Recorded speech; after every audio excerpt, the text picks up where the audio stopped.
Hello world! Curses of madness be upon you all for life fighters. Things are heating up with Chapter 4 of Family Portrait, The Blame Game. And I don't personally want to lay any blame. This is just a really unfortunate way to start this chapter. Let's jump into this, because we're not going to be laughing for long.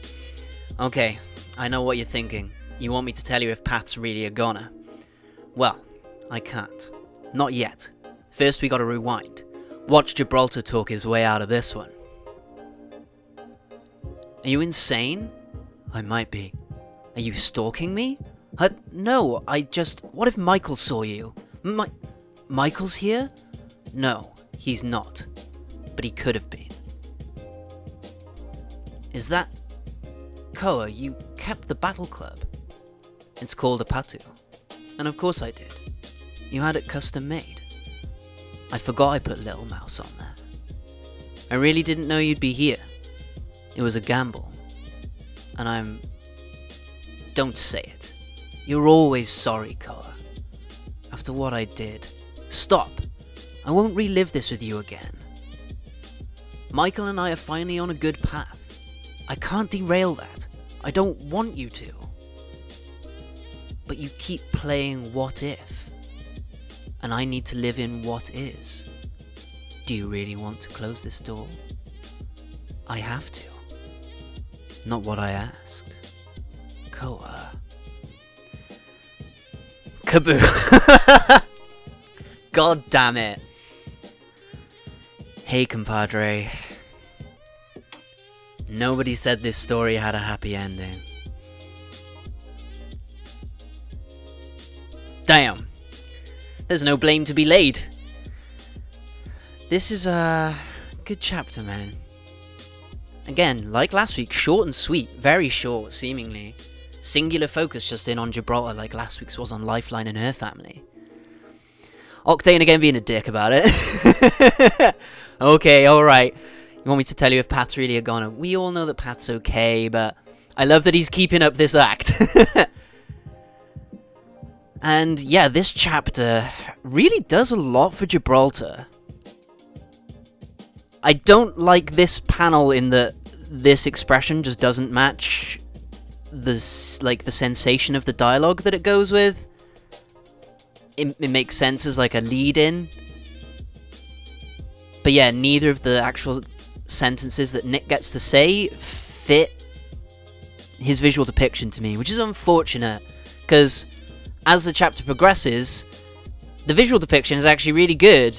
Like, yeah, you can feel the angst here. And, oh, damn!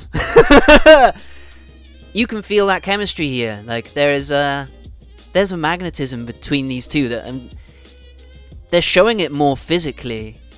Because the things they have to say to each other are, yeah, a bit explosive. So yeah, let's dig into those a little bit more. Nick's new partner, Michael. And what if Michael saw you? Evidently, what Gibraltar did to ruin their relationship, it must be more than the mudslide incident, because that cost Gibraltar's family more than anything. So we still don't know exactly what their situation is. But I like the sort of plasma Patu that Nick has given Gibraltar. Like, custom made. He put Little Mouse, which I assume is the little sort of charm, on there. Yeah, that's cool. I don't know why they sort of hid this one and had Gibraltar using his more sort of traditional one for so long as well. Maybe it's something that's just come up over time. But yeah, this is really nice, because Gibraltar's sort of portrayed as this consistently jovial, gentle giant that you sort of can't bring down. He's got this really, like, staunch morality that he looks out for everybody, especially the little guy. Maybe he doesn't look after himself all so much. He's still just drenching himself in this guilt. It seems that, to an extent, Nick might be past. I mean, he's even here like, yeah, I can't put my relationship at the cost of forgiving Gibraltar? Which really shows that there's still something here. But he needs something solid where...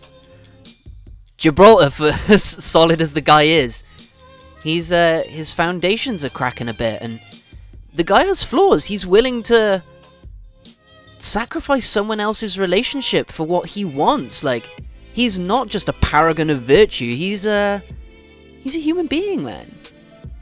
That's really cool. I'm glad to see this sort of less polished side to Gibraltar. He's a man still living in what if.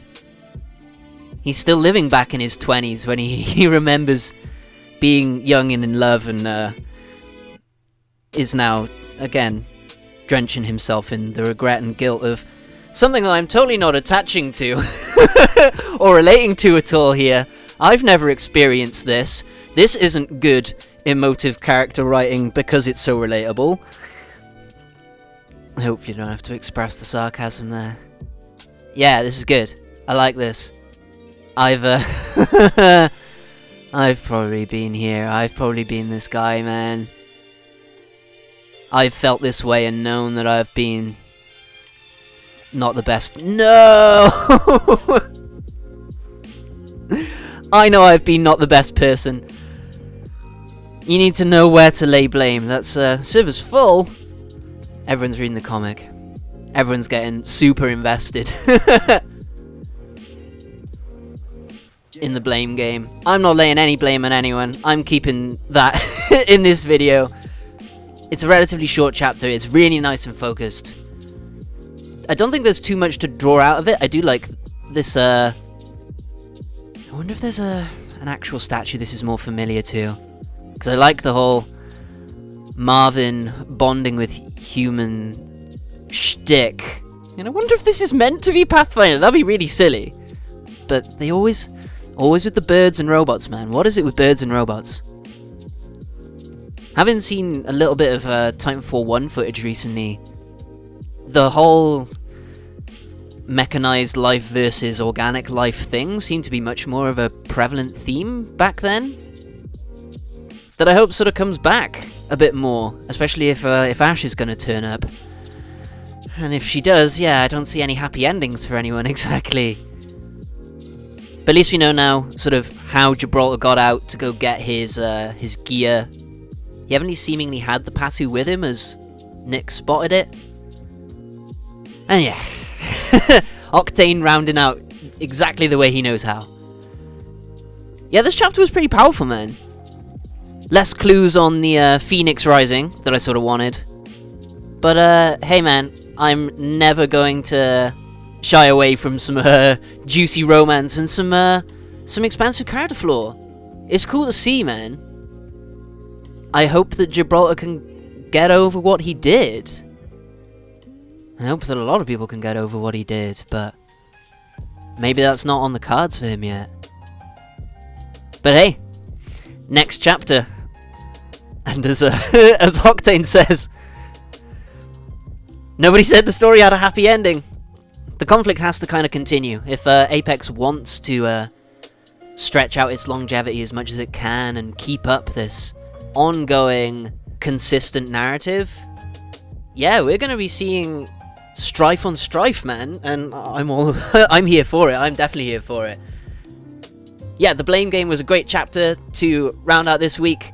Sorry, I haven't been here the last week. My computer broke down because it too was surprised that Overwatch could release a good new short story. And I needed some time off to sort of restructure, figure out what videos I needed to do next. I ditched an entire video I was in the middle of that just, it wasn't necessary. To be continued for all of us.